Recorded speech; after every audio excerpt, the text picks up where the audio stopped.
What is sin? I know lately in the news that I've been watching anyways for the last couple of years, LGBTQ, Q plus, whatever, gays and transgenders, has been in the news a lot. And there's been a lot of talk about the Christian teaching. And I find it interesting that it's usually just Christian teaching because it's also in the Jewish teaching and the Muslim teaching, but they focus just on Christianity. But regardless, that the belief that it's sinful is somehow hateful. Now, I understand and don't have a problem with atheists, non-believers, believers of other ideologies, having that opinion. That's not what I'm addressing right now. What I'm addressing is Christians that have bought into a world view of this. And you need to understand something. If you are a Christian and you buy into the world view that to say that homosexuality or any other sin is hateful and unforgiving, that you are not a Christian because you are condemning God. You are judging God's view, God's opinion, God's verdict. And you can't be a Christian if you do that. To be a Christian means that you are a follower of God's teachings. You are a believer in God's teachings. That would be like me saying I'm a vegan while eating a steak. I can't be a vegan if I'm eating meat. Just as you can't be a Christian if you're not following God's teachings. If you truly are a believer and you don't understand why something's a sin, then pray for enlightenment. Pray to learn. Ask questions. Why is this a sin? What is the point? Why are we doing this? I don't understand, Lord. But you accept the Lord's teachings on faith because you know God is not hateful. So then this whole discussion to me kind of opened up my eyes. It's okay, well, what is sin? Because I have just bought into the world definition of that sin is somehow just an opinion. I never really put much thought into it. That sin, something being sinful, is just God doesn't like it. And the more I thought about that, the more I realized how trivial that was, how trivializing that was. That it put God into a category of something being right or wrong just based upon a whim. You know, some people don't like rap music, some people don't like country music, some people like classic music. No, that's not what a sin is. Sin isn't just I don't like it or I do like it. That's not what makes something a sin. Sin is not as arbitrary as squeezing your toothpaste from the middle versus the end of the tube. Sin is not as arbitrary as you like deco art versus classic art. Sin is not the toilet paper facing up or the toilet paper facing down. There's a reason why something is a sin. And it starts with understanding that God doesn't need anything from you. You can't give anything to God that he can't give himself. Hell, if he wanted to, he could make you obey him just by the sheer power of God. What he wants from us is us to freely love him and to freely obey him.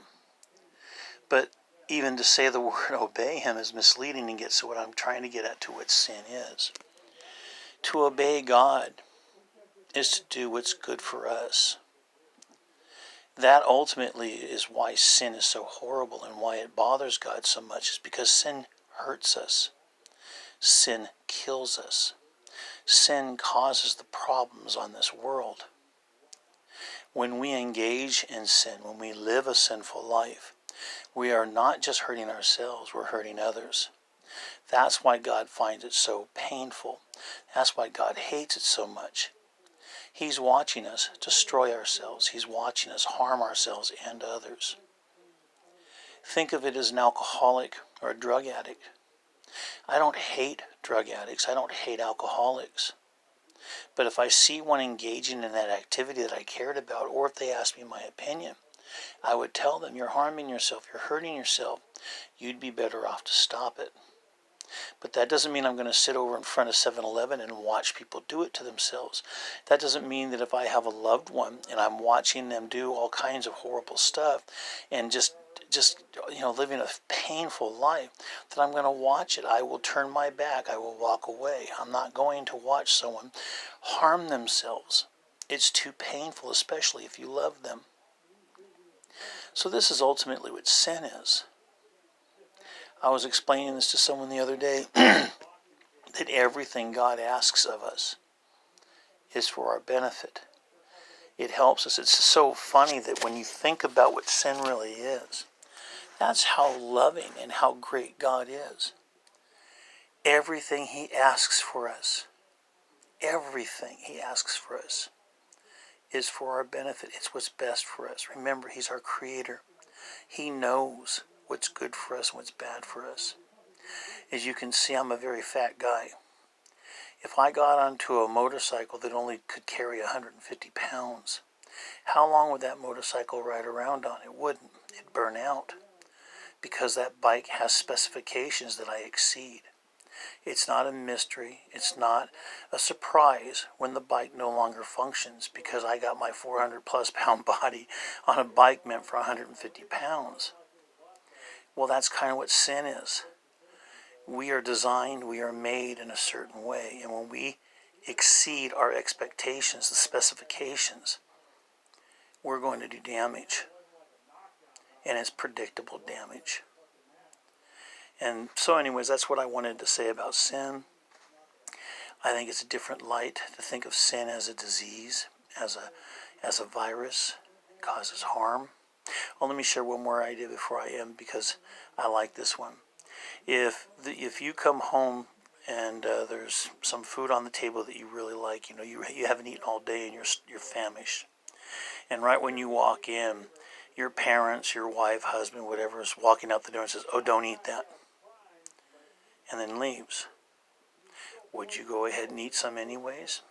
I know I would, but I'm a fat guy, right? But now suppose same situation occurs, but you come home like 5-10 minutes earlier. And then you find out that rat poison, cyanide, arsenic, something, spilt into the food accidentally. And so then the loved one tells you don't eat that and walks out the door. Would you eat it then? Of course not. That's what God is doing. God is saying, look, there's arsenic in this. I know you want it. I know it's tempting, but trust me, don't do it. I think it's a much more loving way to interpret sin, to understand sin, that God is not lording it over us. God is not being this evil dictator, this heartless, cruel person that's just telling us what to do on a whim, on a fancy, because he's on a power trip. That's not what's going on. God is telling you these things are bad for you. These things are harmful for you. Like in the Bible, one of the earliest, I love this story because it really kind of exemplifies what I'm trying to get at. It used to be considered a sin not to wash your hands before you eat. And many people, way back when, they didn't know what germs were. They didn't know what bacteria was or viruses. And if you didn't wash your hands before you eat, there was a high probability that you were going to get ill and possibly die from it. And so those that listened to God and washed their hands before they ate had no problem. But there were some, not everybody, and that's kind of the weird thing about sin. Sometimes it gets you, sometimes it don't. But over time, if you continually do it, it will eventually get to you. And so you washed your hands because there was a reason for it. And that's all I'm trying to get at, is that there are reasons for doing what we do and for following what God tells us to do. It's not hateful, it's not evil, it's not spiteful, it's not mean.